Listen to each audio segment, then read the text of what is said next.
This is an amazing moment. You know, I came to Australia because I believed it would allow me to realise my dreams. I was warmly welcomed and have found that both the research and business communities have backed me. Together, we've done some amazing things, and I pinch myself every day because what we're doing at the University of New South Wales in Sydney is extraordinary. We're pushing the frontiers of technology to manipulate individual atoms to create devices that have never existed before. And atoms are totally unforgiving, and my team take on incredibly hard scientific challenges. They're people with huge grit and determination, and they're going to need it. Ultimately, we've set ourselves an audacious goal. We want to build not just a quantum computer, but a quantum computing industry here in Australia. We're up against the likes of Google, IBM, and Microsoft, and if I lived in any other country in the world, I'd be worried. But we've proven time and again that Australian researchers have some unique advantages. We collaborate across boundaries, but we also compete hard.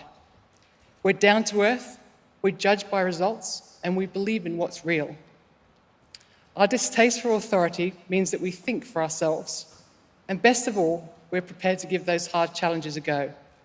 And I firmly believe that there's nowhere else in the world better to do scientific research and challenge what's possible.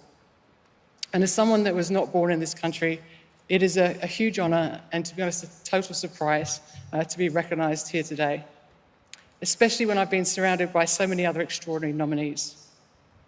But I'm not just a scientist. As a physicist, I'm also a woman in a man's world, and I'd like to say just a few words about that. So throughout my career, I've found that people often underestimate female scientists. And in some ways, for me, that's been great because it's meant that I've flown under the radar and I've been able to get on with things.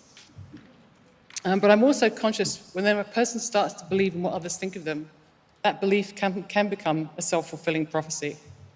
And that's one reason why I feel it's important not to be defined by other people's expectations of who you are or what you might be. I do believe that women think differently, and that diversity of thought is invaluable to technological and research development. I'm not a fan of mandating that there are equal numbers of men and women in every job, but I am a fan of ensuring that all young people, both male and female, pursue what they love. They set their sights high.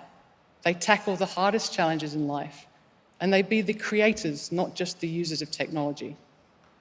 And some of this can be instilled in schools and in university, but much of it has got to come from within.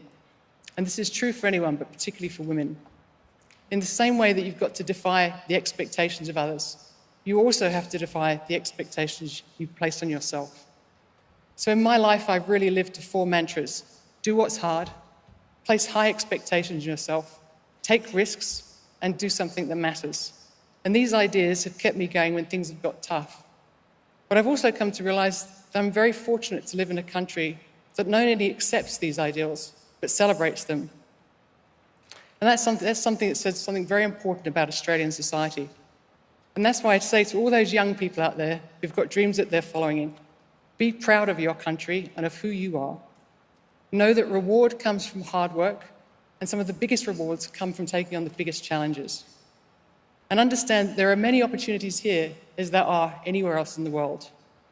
Unlike me, you don't have to go overseas to realise your dreams. You can realise them right here.